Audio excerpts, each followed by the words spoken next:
Right. Right. And you want to replace that with a more differentiated, practical, and more immediate strategy.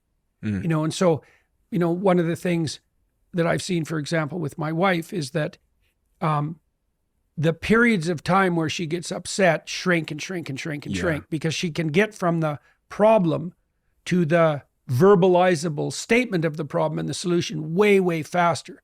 But that takes just from continual practice, because continual attention is like, oh, I'm upset.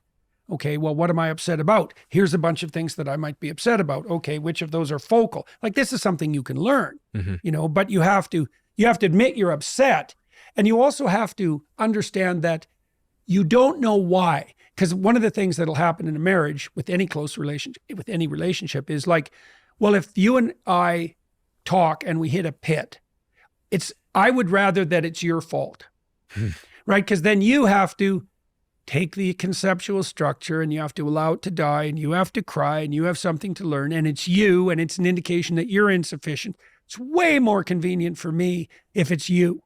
Plus, I get to feel moral superior and like I have myself under control and that I've mastered the universe. And also, women also in some ways want that from men because they want the men to be competent.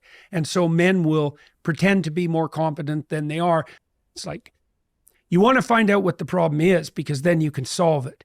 And one of the things you have to consider is that you're the problem. Maybe you're not, but maybe you are. Now you might say, well, why should you undergo the cataclysmic revelation that you're the problem? And the answer is because you could stop being the problem. Like, that's the payoff.